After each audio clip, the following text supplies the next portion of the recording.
Não, eu vou montar, né? Começar, ó, só com uma alertinha, tipo assim. Já comecei, começa. Ela tá brincando, tem que mandar um convite pra você.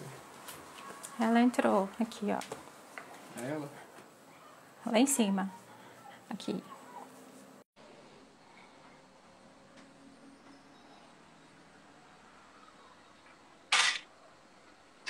Olá! Olá, querida, tudo bem? Como é que tá? Tudo bem? Espera aí que eu vou acertar o microfone aqui, tá? Tá ótimo. Você tá me ouvindo bem? Tá me ouvindo?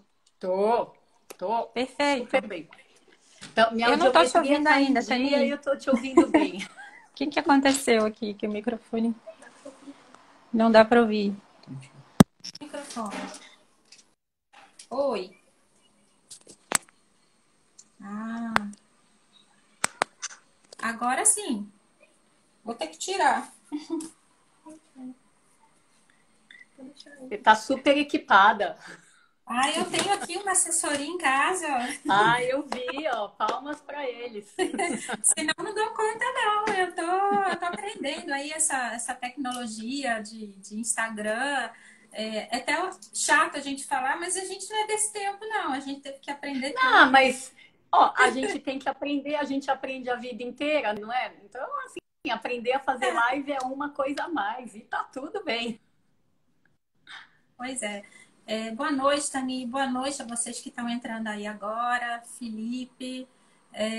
Eu estou muito feliz que você tenha aceitado o meu convite.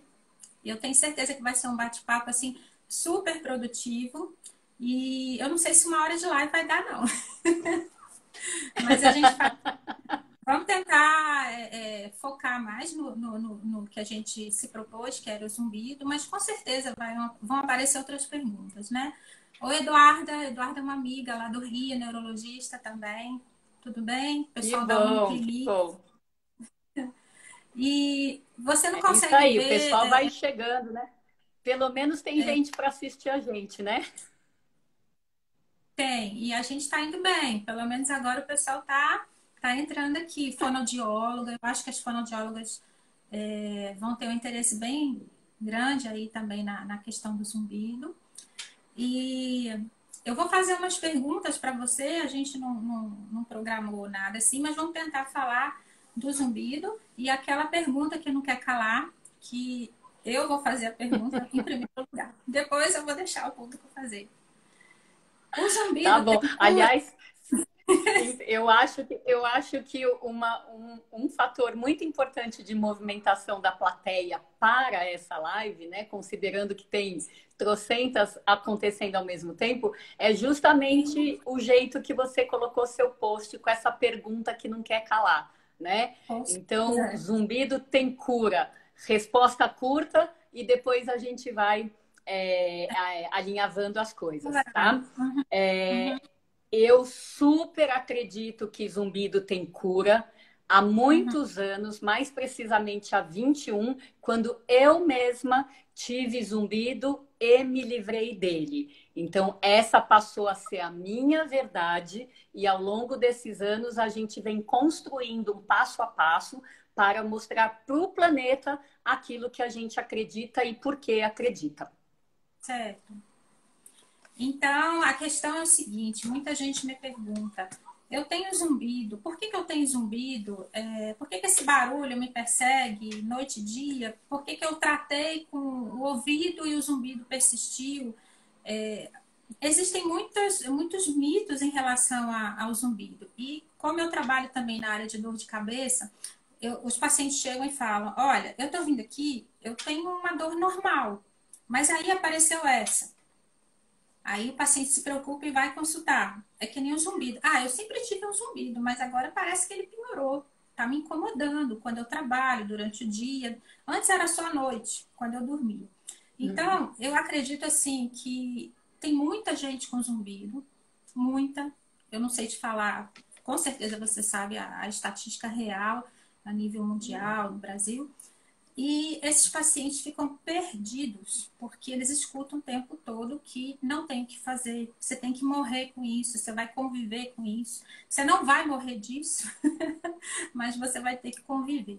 E é péssimo, né? A gente também, do outro lado, como paciente, receber uma notícia dessa e eles subestimam a queixa, né? Porque zumbido, você vai falar a respeito da gente poder medir esse zumbido, inclusive da melhora, né? Do zumbido documentada, mas eu acredito que é uma queixa que fica solta, que é nem a dor de cabeça.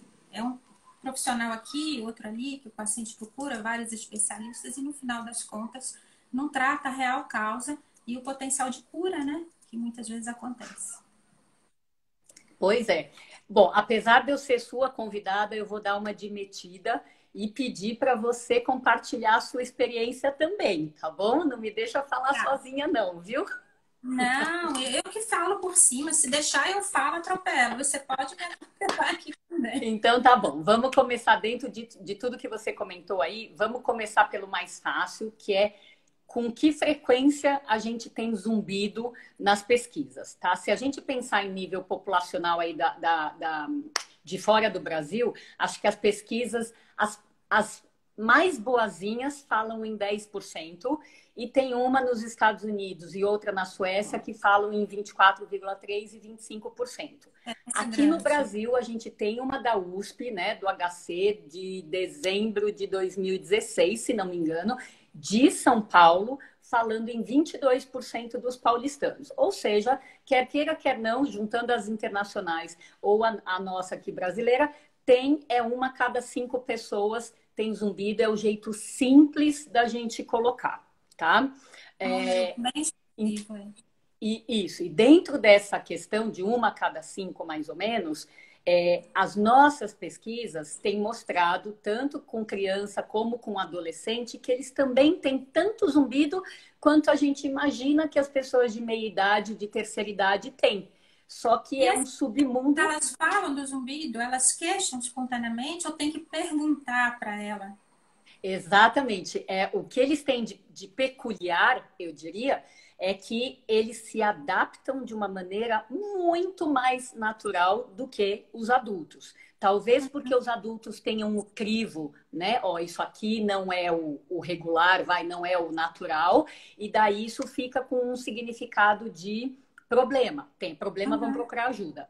A criança, acho que como ela não tem tanta referência, né? Ela acaba tendo zumbido, como mostrou a tese de doutorado da doutora Cláudia Coelho, que foi minha aluna, mostrando que 37% das crianças lá no interior do Rio Grande do Sul, de 5 a 12 anos, tinham zumbido. Quando você pergunta, se você espera chegar no consultório, referir sozinho ou o pediatra te encaminhar, normalmente não vai ser com essa queixa de zumbido.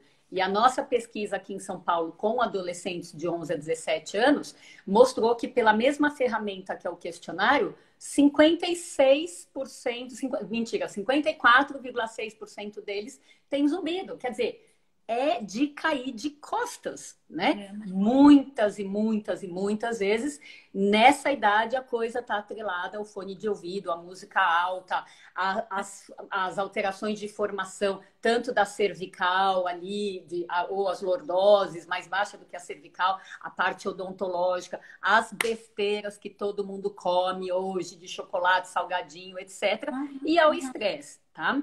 Mas isso acho que é uma coisa muito importante para a gente entender. O mundo está tendo muito mais zumbido do que tinha antigamente, tá? Em relação à sua outra questão, da onde vem o zumbido, né? Hoje, para o paciente, eu divido de uma maneira bem simples, tá? Eu tô na vibe há uns anos que menos é mais, né? Primeiro põe a coisa simples, quem quiser pergunta do sofisticado, do avançado, né? Mas eu acho que a grande maioria das causas de zumbido tem alguma relação com a via auditiva. Por quê? O matching do lado do zumbido com o lado da perda de audição é muito grande, tá? Então, se tem zumbido unilateral, muitas vezes tem a perda unilateral. Se tem zumbido bilateral, a perda é bilateral. Qual que é o detalhe? um minutinho. Oi, Aldelúcia. Boa noite. Obrigada por você estar aí assistindo a gente. É uma pessoa perguntando aqui, sempre em ambos os ouvidos? É a história da localização, Não, né? Que você não, mais ou menos 50% acaba sendo bilateral e os outros 50% são unilaterais, unilateral. tá? Quando é Uhum. unilateral, a representatividade da orelha esquerda é um pouquinho maior do que da orelha direita sozinha, tá? Tem umas Tem um teorias para motivo isso. para ser da Oi? esquerda? Tem um motivo para ter Tem, essa predominância à tem esquerda? uma proteção, né? Em vários exames se fala de uma proteção da orelha direita, né? A orelha direita é menos acometida na audiometria, na emissão otoacústica, e a gente viu que no zumbido também.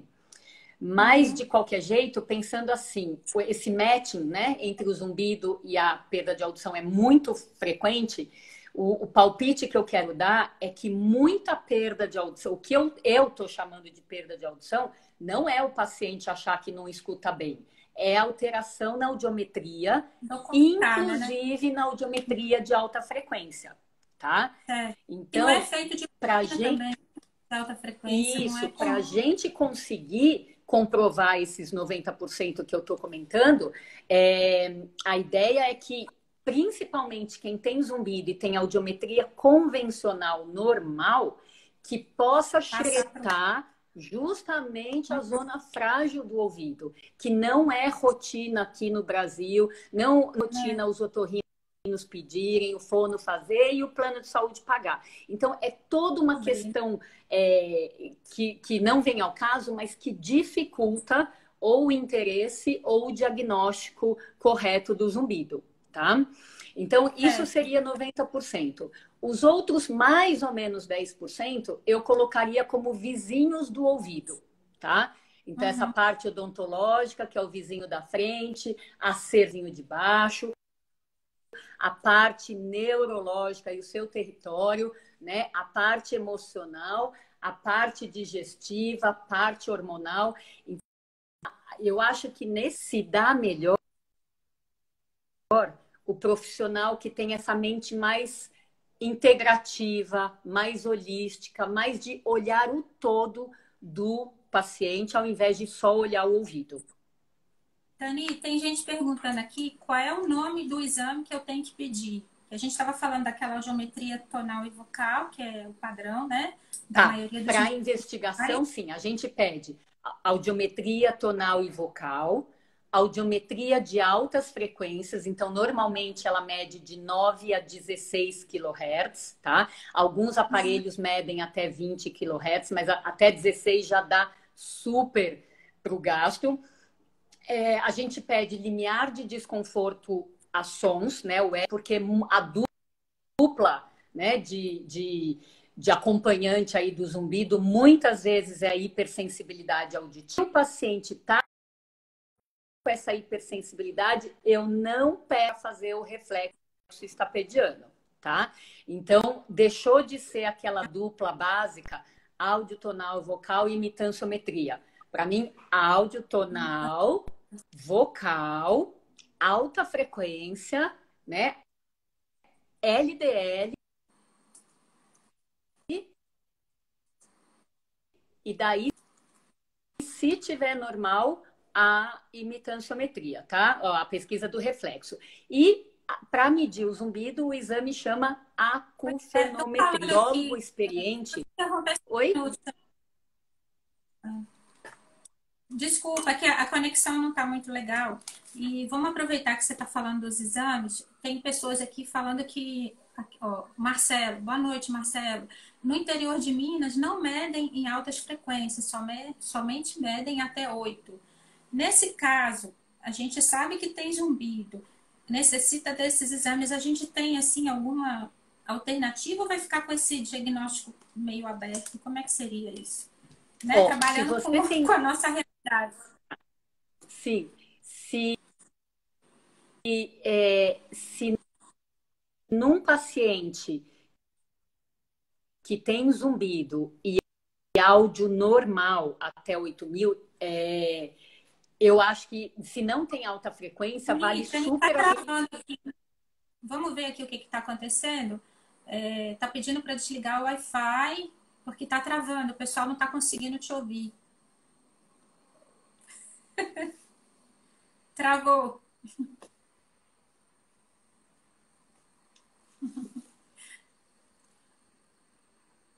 Não. Dá para você me ajudar aqui? Uhum. Não sei se é o meu que tá travando ou é o dela. Vocês acham que qual que tá travando aí, gente? É o meu ou o dela?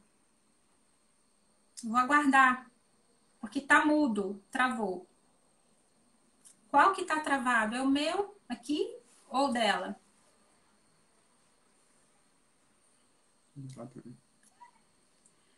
Vamos ficar então só nos dados móveis no 4G?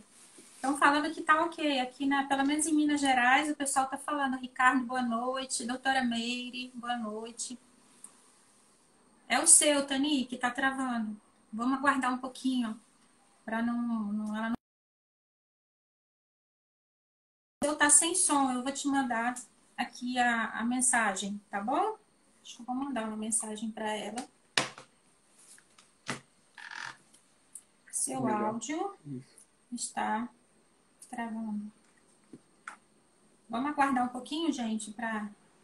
Vou chamar ela de novo aqui na live.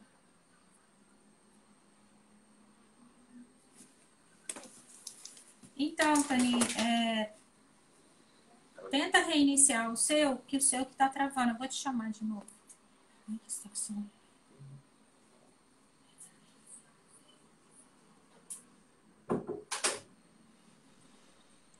Oi, voltei. Agora foi. Então, agora para mim, pelo menos, foi a primeira vez que travou o meu aqui, né? Mas Eu, acontece eu, assim mesmo. antes de eu entrar com você, eu estava vendo, enrolando aqui, fazendo hora, 8 dos meus conhecidos estão em live também, né? Enfim, acho que é horário nobre e é complicado. Mas, enfim, voltando. Então, para quem tem audiometria só convencional, não tem alta frequência, e o paciente tem zumbido, vale a pena duas coisas. Primeiro, emissão otoacústica, que daí eu também acho que é mais disseminado Brasil afora do que a alta frequência, né? E a outra coisa é prestar atenção se os 6.000 e o 8.000, mesmo dentro do normal,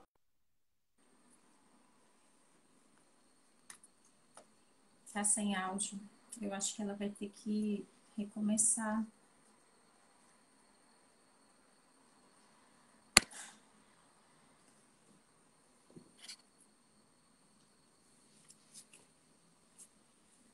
Ô, gente, vocês desculpem, mas acontece mesmo, né? Vocês vão fazendo algumas perguntas. Oi? Entrou aí, agora você tá aí. Que será? Tô achando que isso não tá um bom sinal, não, viu? Mas enfim. Não, nada disso. A gente tem que ser otimista. Vamos, a gente vai tentando, né, Daclê? Que a gente Eu é acho que tá entrando insistente. gente demais. Aí não tá dando certo, porque é muita gente conectando ao mesmo tempo. Tem muita gente conectando essa hora. Com certeza, cada vez mais, né? Muita Bom, live. de qualquer jeito, a ideia é que o otorrino consiga prestar atenção nas miudezas, tá? Então, por exemplo, às vezes um paciente tem 25 decibéis de limiar em 4.000 Hz e o resto tudo está em 10, tá? Ou seja, mesmo que seja considerada normal essa audiometria, relativamente uma frequência bem conhecida pelo trauma acústico está pior do que as demais. Então é comparar ele com ele mesmo, tá? Então às vezes pode ser uma coisa que sensibilize essa desconfiança do otorrino, que pode ter coisa na via auditiva sim, tá? Enfim, isso para responder a pergunta do colega, né? Mas acho que essa questão de procurar como um todo começa dentro da parte otorrinolaringológica, depois do exame físico, audiometria, tal, de sangue, porque hoje cada vez mais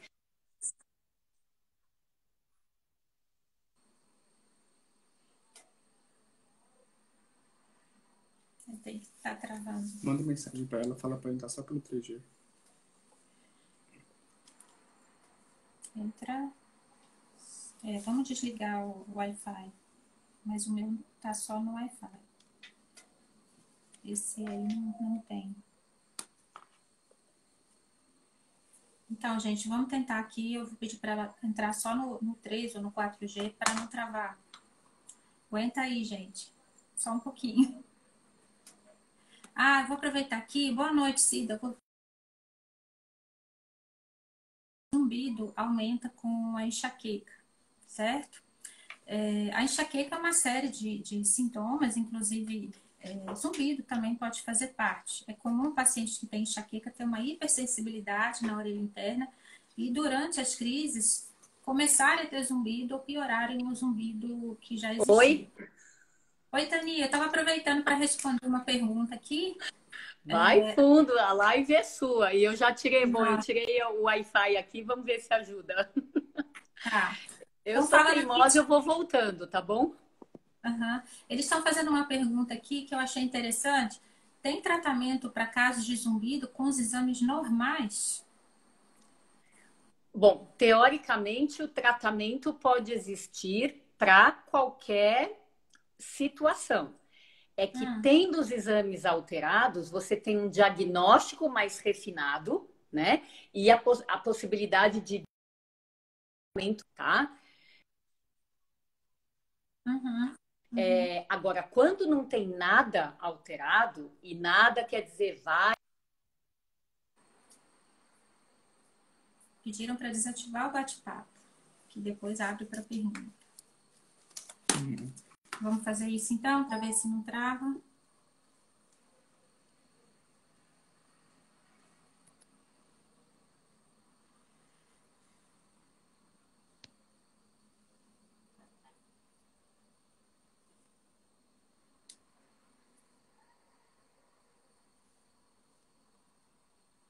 Pronto.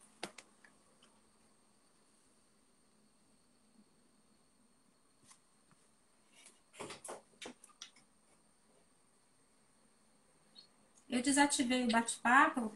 Tá me ouvindo, Tânia? Tô te ouvindo. Eu vi esse comentário aí, que desativar às vezes mantém, né? Pois é, vamos lá, vamos em frente, vamos tentar. Onde que eu tava mesmo? Nem sei.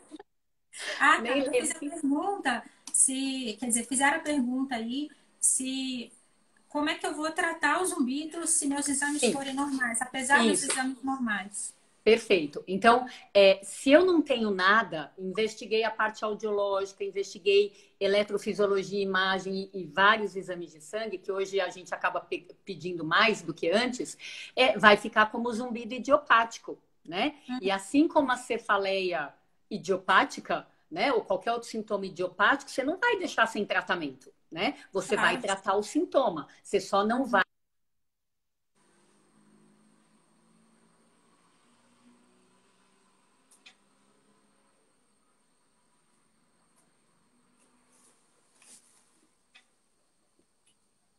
Você vai perder muito. Tá acontecendo com todas as lives. Hoje parece que não tá muito bom, não. Se for o caso, a gente dá um reprise, começa tudo de novo. Tem várias lives que estão travando.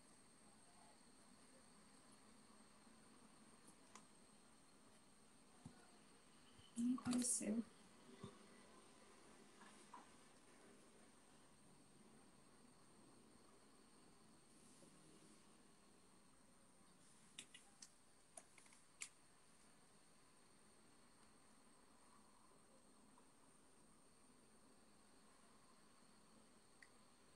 Não aparece uma mulher aqui. Ela sumiu. Gente, eu vou achar ela.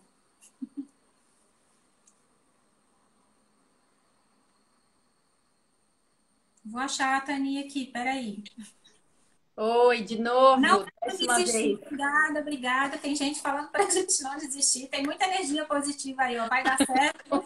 Marca outra data. Então tá, vamos tentar, né? Vamos ver quem é que dá conta dessa paciência toda aí. Acho que tem algumas que eu fiz nesse horário nobre que realmente complica. Às vezes a solução é marcar no horário da matinê, viu? Mas Pois enfim. é. Mas a gente está recebendo muito apoio aqui. Live é assim mesmo, vamos embora. Obrigada, gente. Se não der certo, a gente remarca. A gente tem que ter o plano B também. Ao vivo É, acontecem essas coisas, né? com certeza. Então, vamos voltar lá de novo da questão dos exames normais e o paciente tem zumbido. Como é que eu vou tratar esse paciente? Você falou Isso, do daí vai zumbido. fazer isso. Aí vai fazer essa abordagem sintomática. Vai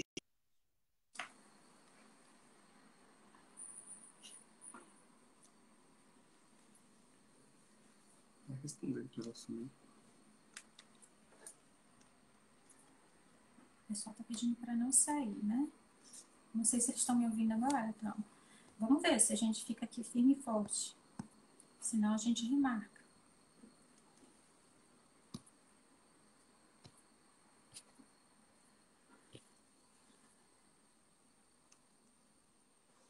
Obrigada, Eduarda. É normal. Vou estar te aguardando na nossa live também.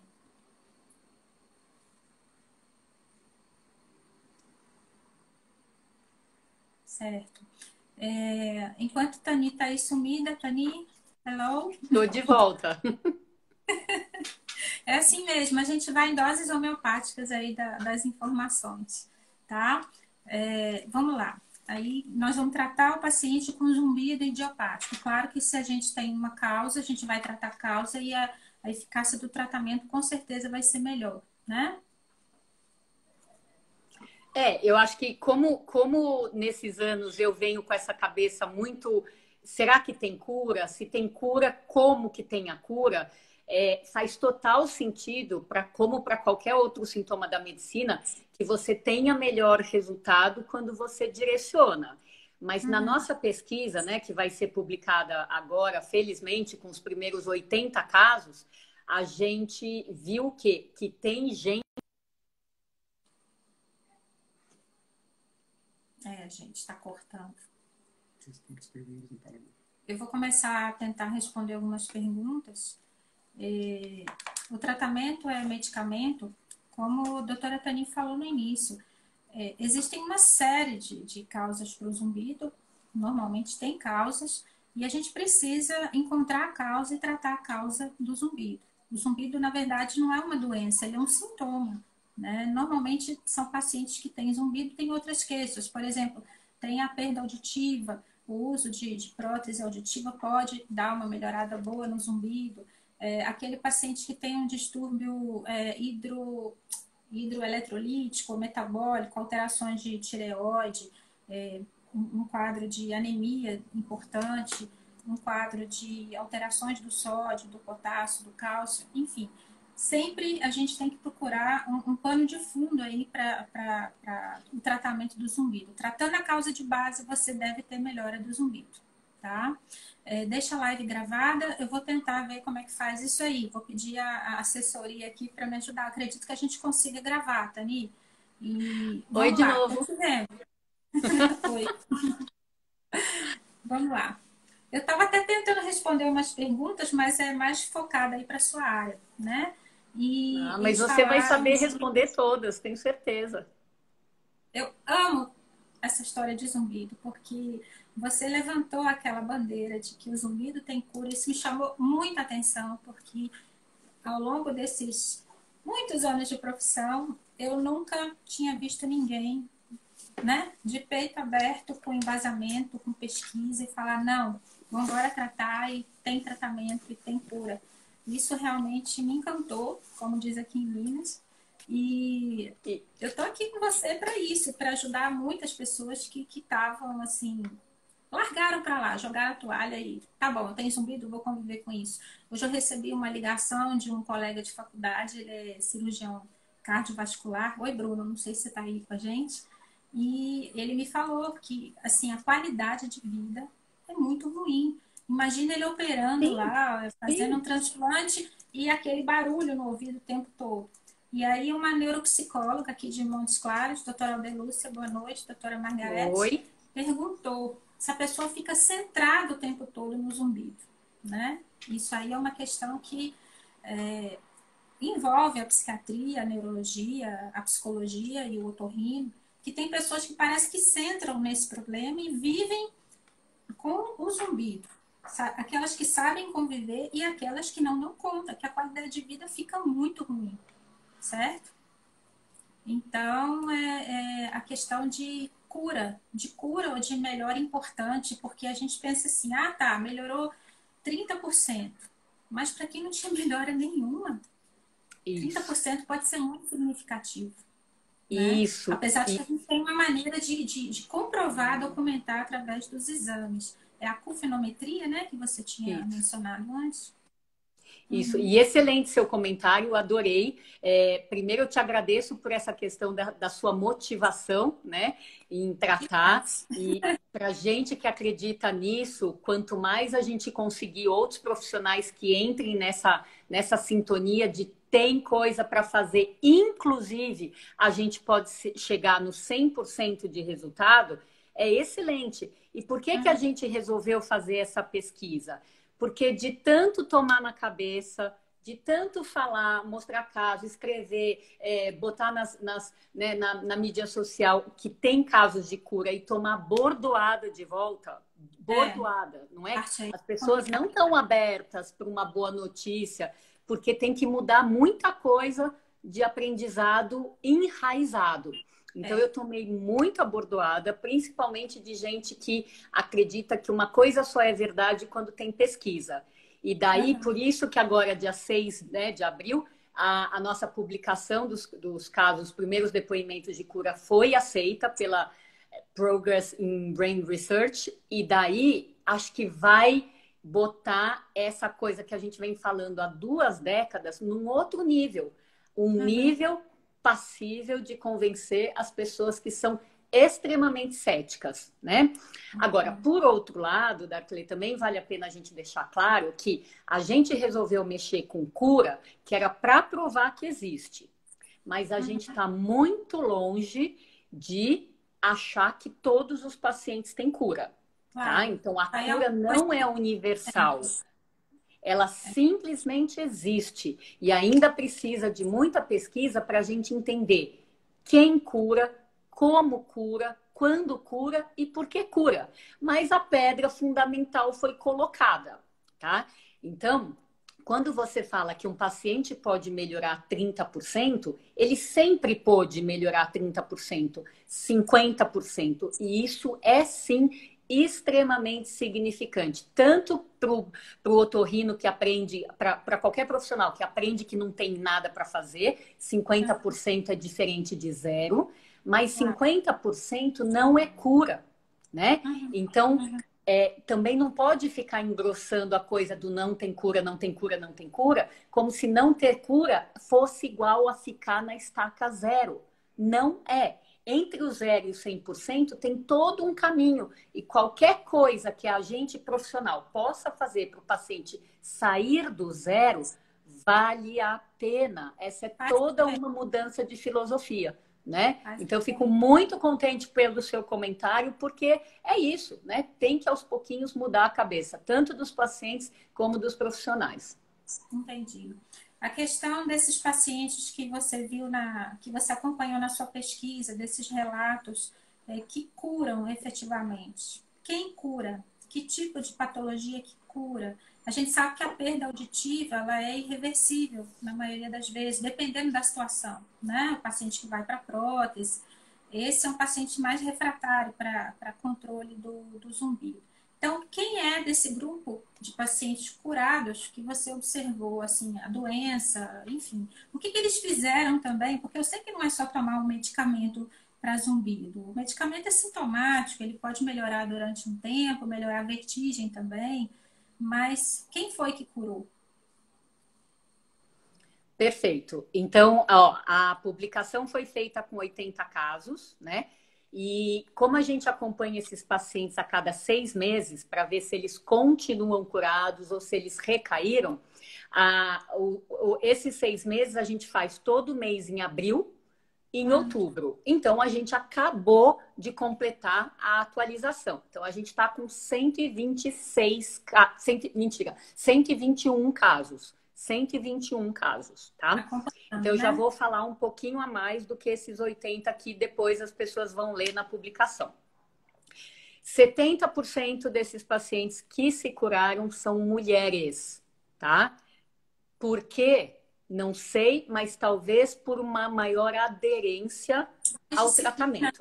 Mais disciplina. Tá? Disciplina. Eu não consigo, não me vem na cabeça nada que possa ser, de fato, ligado ao sexo.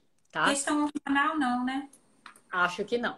Tá? Uhum. Até Outra porque tem coisa. que pioram, né? No período pré-menstrual. Exatamente, né? De enxaqueca, elas falam que piora. Sim, e de fato é uma das coisas que a gente vê mesmo, né?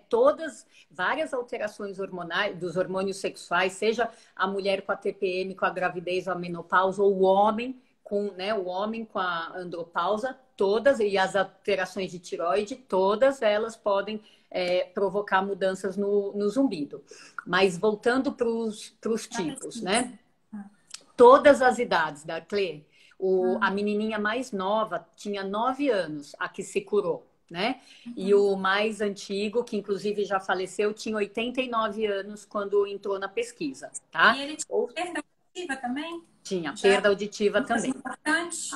Perda auditiva também. Então, veja, dentro do que você está comentando de perda, dificilmente o zumbido que se curou, ou os zumbidos que foram curados, tinham só zumbido. E aí vale a pena esse olhar integral de novo, tá? Muitos tinham sintomas de via auditiva. Então, seja perda auditiva, plenitude, tontura ou hipersensibilidade auditiva. Muitos tinham dores nas imediações da cabeça, do ouvido, né? Cabeça e pescoço. Então, dor de cabeça, dor na TM, dor na cervical, dor facial, tá? Dor é uma coisa importante para a gente pesquisar no paciente com zumbido. E muitos tinham alterações de hábitos alimentares. Para a pesquisa, a gente computou jejum prolongado, abuso de doces com compulsão e o excesso de cafeína. A gente só computou esses 3, tá? Bebida alcoólica não entrou. Oi? Álcool, bebida alcoólica. Álcool não entrou, tá? Açúcar, cafeína e jejum prolongado, tá?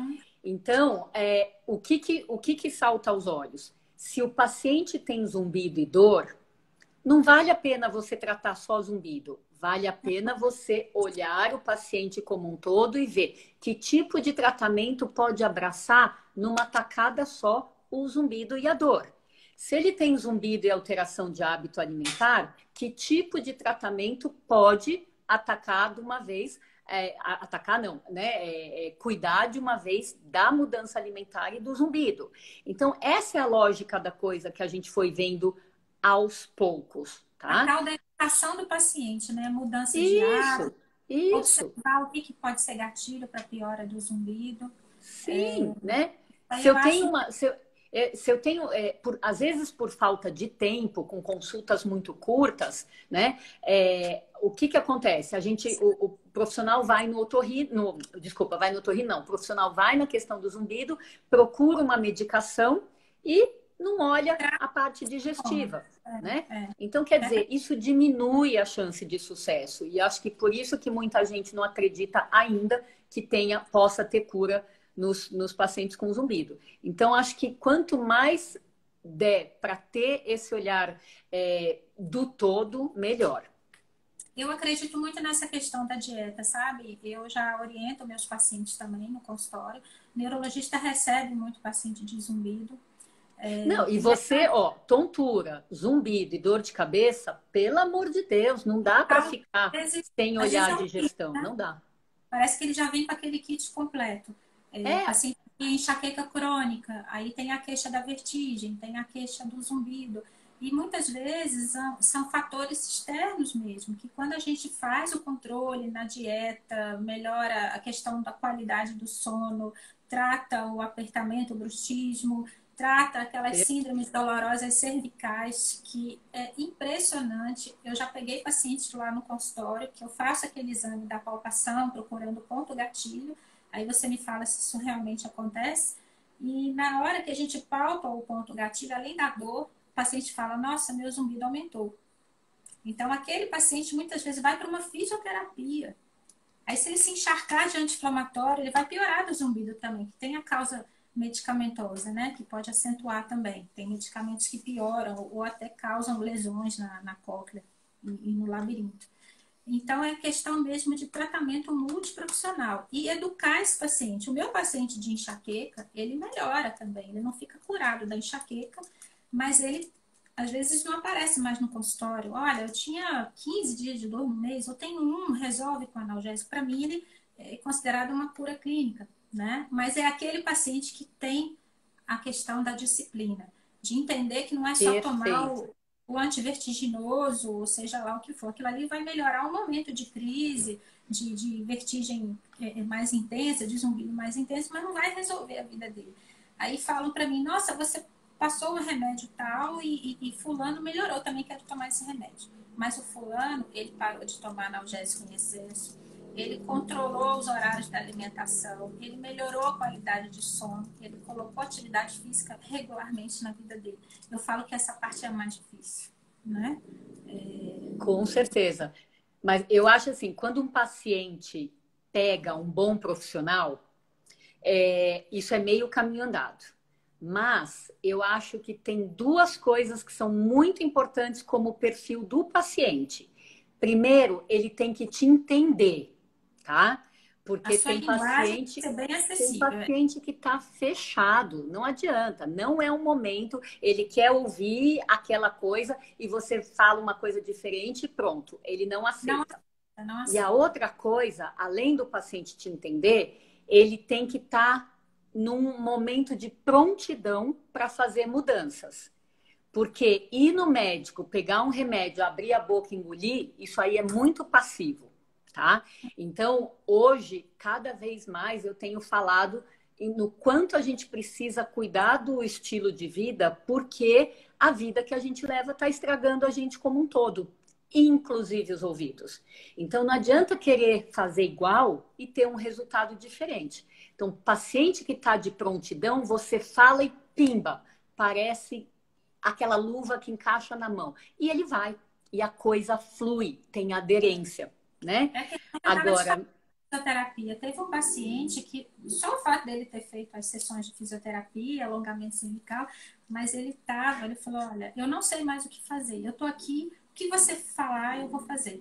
Né? Porque ele já tinha passado em muita gente, então ele estava pronto para receber aquele acolhimento, ouvir a história do zumbido, que eu falo, até converso com meus alunos, gente, tem que perguntar. O diagnóstico está ali na anamnese detalhada, o tipo de zumbido, duração, gatilho, aquela coisa toda, né? Sim. Então é aquele paciente que ele está querendo mesmo, ele está, como você falou, se ele falar, não, mas eu não vou parar de tomar meu café, mas eu continuo dormindo 4 horas por noite porque eu fico lá na internet, entendeu? Então eu não vou deixar de ficar na internet. Ele está resistente. Então, se o paciente não atende, não é aceitar tudo, mas a gente vai discutir o tratamento e vai fazer um plano de tratamento. Ele não vai melhorar na semana que vem. É ao longo de um tempo que ele vai adaptando. A gente, para fazer mudanças na nossa qualidade de vida, demora. Não é um botão que liga e desliga. Amanhã eu vou começar a fazer atividade física 4 vezes por semana, nunca mais vou tomar café, não vou comer açúcar. A história do açúcar é um problema, né? Para poder desvincular. Então, toda uma questão também educacional e cultural do paciente entender, certo? Então, eu não sei se esses aspectos você deu mais ênfase aí na sua pesquisa. Quem foi que melhorou? Se foram essas pessoas que fizeram a mudança na qualidade de vida ou se foram algumas patologias mais específicas que teve a cura? Teve de tudo, porque a pergunta que a gente fez para descobrir o tratamento foi assim, foram 2 perguntas, quantas tentativas de tratamento você fez até chegar na cura, tá? E a outra de todas que você fez, qual você achou que foi a mais produtiva, tá? Então, meu queixo caiu quando a gente viu que mais da metade dos pacientes fizeram no máximo 2 tentativas para chegar num resultado ótimo. 2. Isso botou minhas crenças abaixo, porque eu sempre pensei que paciente com zumbido grave, muito incomodado, nota 8, 9 ou 10 de zumbido, nossa, como esse negócio vai ser difícil. né? E daí, então, é crença minha, botei abaixo, porque a gente não sabe quem vai se dar bem com o tratamento até o momento da pessoa botar a mão na massa e voltar na próxima consulta. A gente não sabe, tá? Então, essa foi uma coisa. Poucas tentativas de tratamento já foram suficientes para levar para a abolição do zumbido. Ou seja, no meio de nós, no meio daquele mundaréu de pessoas altamente incomodadas, tem aquelas que vão responder rápido. Só vai saber quando tentar. A outra coisa é o que o paciente achou que foi mais decisivo para a abolição do zumbido. 33% das pessoas acharam que foi medicação. Então, isso foi bem interessante, né? Porque as medicações agora não, a gente está terminando. A gente não vai falar nome de medicação, né? Mas, assim, algumas delas foram absolutamente direcionadas para a doença que a pessoa estava tratando. Então, 2 pessoas melhoraram do zumbido tratando a tireoide, 3 melhoraram do zumbido tratando hipertensão arterial, ou seja, dentro do contexto, e veja a importância de novo de olhar o todo, dentro do contexto o zumbido sumiu, tá? Agora, do tratamento medicamentoso direcionado para o zumbido, teve de tudo também. Teve vasodilatador, teve medicamento para dor, teve antidepressivo, ansiolítico, ou seja, teve suplemento, né? Ou seja, cada um de um jeito. Então, para quem está buscando qual é a cura miraculosa, me fala qual que é que eu vou fazer também, como se fosse uma vacina, ó, toma vacina para doença infecto-contagiosa e você está livre. Não é esse o raciocínio da cura do zumbido, tá? Por enquanto, ela existe, ela pode acontecer em pessoas de qualquer idade, de ambos os sexos, ela pode acontecer com vários tipos de tratamento, a medicação, por enquanto, foi o mais prevalente, porque isso foi remexido mais entre otorrinolaringologistas, tá? Mas teve gente que se curou com tratamento da dor, com meditação ou técnicas de relaxamento, coisas que fizeram sozinhas, né? Não necessariamente coisas com profissionais, que é o grupo que a gente chamou ali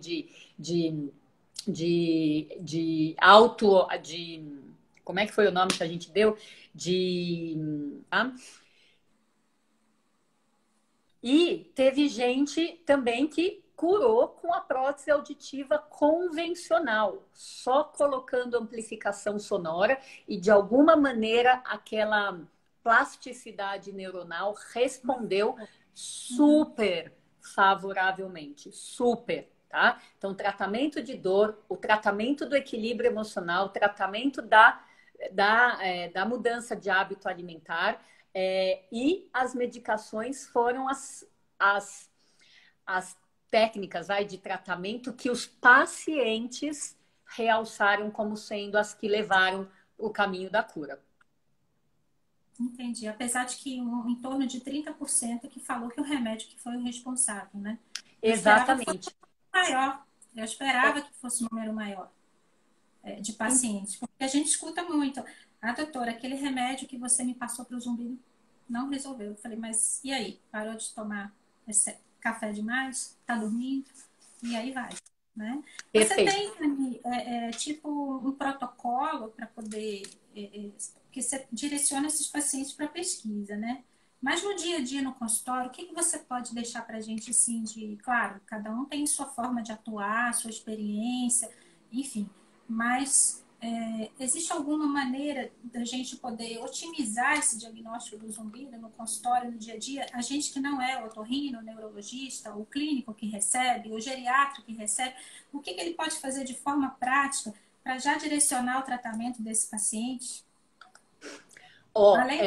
Tratamento direcionado à causa, né? Então, tratamento personalizado. O protocolo que a gente usa, ele está em vários livros aí da Sociedade Brasileira da Associação Brasileira de Otorrino, livros de outros otorrinos que escreveram sobre otologia, pediram para a gente colocar. Então, acho que tem pelo menos uns 5 ou 6 livros com o nosso protocolo publicado.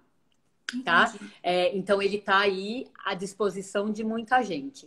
O que eu fiz ao longo dos anos foi aumentar a lista de exames de sangue que eu pedia, tá? Então, hoje eu incluo investigação de vitamina D, de B12, de magnésio, de cortisol, de ferritina, de zinco, para todo mundo, além daqueles clássicos de hemograma, colesterol, triglicérides, tireoide, tá? Então, tinha aqueles exames mais básicos da questão metabólica, e hoje a gente investiga muito dessa coisa, dessas minúcias, tá?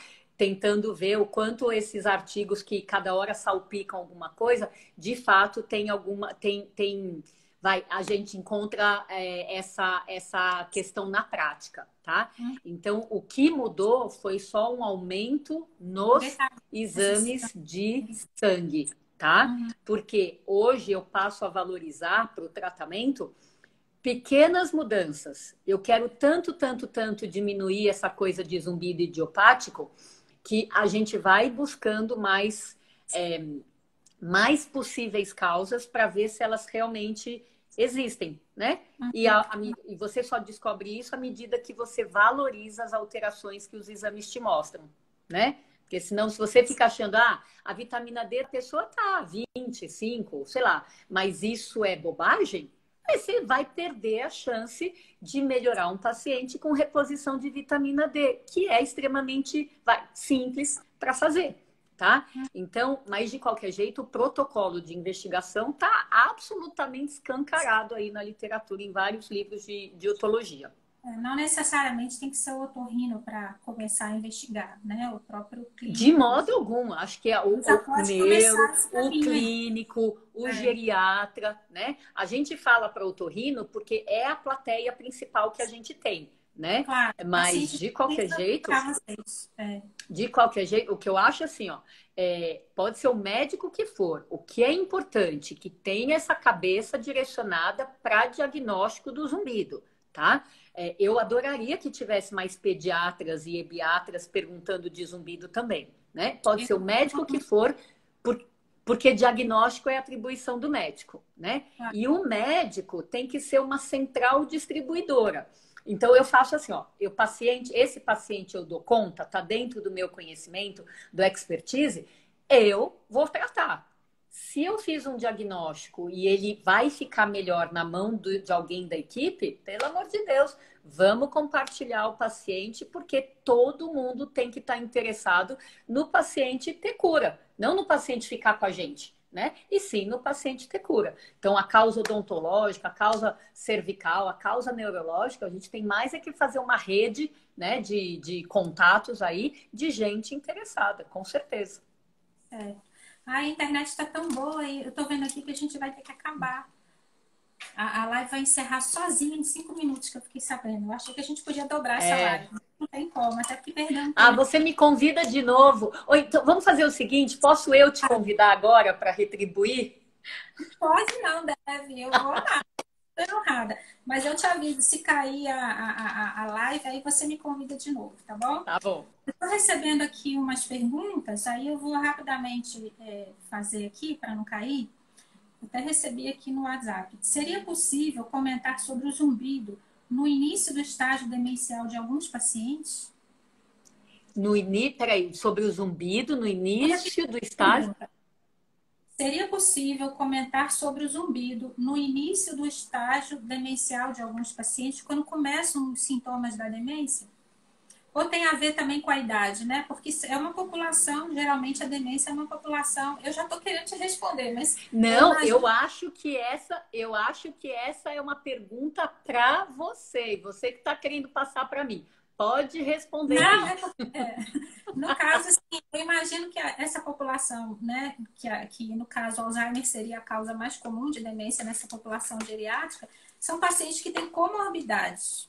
Eles têm a síndrome demencial, que normalmente é primária, o Alzheimer, mas eles têm perda auditiva relacionada a Isso. envelhecimento e as outras causas de zumbido. Uso de medicações, de politerapia, às vezes quadros de deficiências nutricionais que muitas vezes os idosos têm por N motivos. Então, eu acredito que seja comorbidade, que não Total, existe uma relação total. causal, né? E eu não sei, Dacle, qual que é a sua ideia, como eu gosto muito dessa coisa do metabolismo, eu não sei como é que você reage com essa coisa do Alzheimer ter um apelido de diabetes tipo 3, né? Mostrando que, de fato, a evolução desses distúrbios metabólicos pode levar até a um quadro demencial. Eu não sei se isso faz sentido ou não. Para mim, faz sentido que todo esse processo inflamatório crônico que a gente vivencia, seja pela poluição, várias poluições, pelo que a gente come, por agrotóxico, por celular, né, por toda essa coisa eletromagnética, para mim faz total sentido que se a gente não se cuidar muito bem, a gente evolui para uma coisa, para um estado inflamatório crônico, né? E isso pode dar repercussões do cérebro até o pé, né? Eu acho bem generalizadas mesmo. Então, essa questão da demência, de um modo geral, além de toda essa questão vascular, né, do endotélio, da inflamação do endotélio, eu acho que a gente precisa muito pensar também generalizado, né, para entender que talvez o processo seja muito semelhante, né? O que está acontecendo no ouvido pode estar acontecendo no cérebro e anos depois você vai perceber, você vai entender melhor o que está acontecendo no cérebro, porque a clínica vai vir talvez um pouco depois. Não que o processo comece só naquela hora, mas a clínica apareça depois, né? Enfim, eu acho que eu não ficaria confortável de dizer que a presença do zumbido leva a um quadro demencial, mas sim que a presença do zumbido, por causa de uma perda auditiva menosprezada, né? Porque o que não falta é gente com seus 65 anos que fala assim: ah, não, mas eu escuto bem, a minha esposa que enche a paciência, né? Ou eu vou lá e aumento a televisão. Ou seja, a perda é menosprezada e a perda, sim, tem uma evolução, uma ligação nítida com os estados demenciais. Tani, a gente tem 2 minutos. Eu vou te fazer vou fazer um comentário e aí, se você for o caso, você me convida. Acho que o pessoal está bem interessado. Tem muita gente aqui assistindo. Obrigada, gente. Obrigada mesmo. Obrigada. Muitos elogios. A gente fica muito feliz, apesar daquele atropelamento aí no início, mas estamos indo. Rafaela Egrégias, mulheres incríveis. Pronto. A questão, eu vou fazer a pergunta rápida, se não der tempo, você me convida Tá bom. E eu termino aqui. Você falou do diabetes tipo 3, né? Em relação aos entre aspas, isso. Dentro aqui da questão da neurologia, hoje já se fala muito que o intestino é nosso segundo cérebro. Sim, então, a questão da correlação da saúde do intestino, da superpopulação bacteriana, das toxinas e os quadros de autismo, os quadros de doença de Parkinson, que a gente fala que começa pelo intestino. Inclusive, os pacientes têm uma alteração na motilidade, tem uma redução na motilidade intestinal, constipação intestinal crônica, que às vezes são sintomas que aparecem muitos anos antes dele desenvolver aquele quadro motor do Parkinson. E eles já estão vendo essa questão, como que a dieta, né, a dieta adequada, com muita fibra, com melhora da função intestinal, com redução dessa população bacteriana patogênica, não é a população, a flora intestinal normal, como que você mexendo nessa alimentação, você melhora o quadro neurológico, ou evita que haja uma piora, porque existe mesmo essa correlação. Isso já está descrito para quem quiser ler. Eu posso até depois escrever um post, colocar umas referências do segundo cérebro, que é o nosso intestino. Então, acredito piamente, totalmente de acordo. Tem uma pessoa aqui falando que está gostando da live, mas pediu para a gente focar no zumbido. A gente conversa de tudo, então acabou que desviou um pouco. Mas o zumbido aí, gente, ele entra como uma das consequências, né, que a gente está querendo falar. Então, eu acho importante essa questão da gente pensar que a demência também ela tem esse contexto do que a gente come. A gente é o que a gente come. Então, ao longo Com do tempo, certeza. se elas são lesivas no intestino, por que não seriam na cóclea? Por que não seriam no córtex cerebral? É isso aí. Né? E está perguntando aqui, Tani, onde consigo comprar aparelhos auditivos ou é só com indicação de otorrino? Sempre, sempre com indicação médica, sempre. Com certeza. Pergunta pro seu otorrino de confiança aí. E os fonoaudiólogos estão aí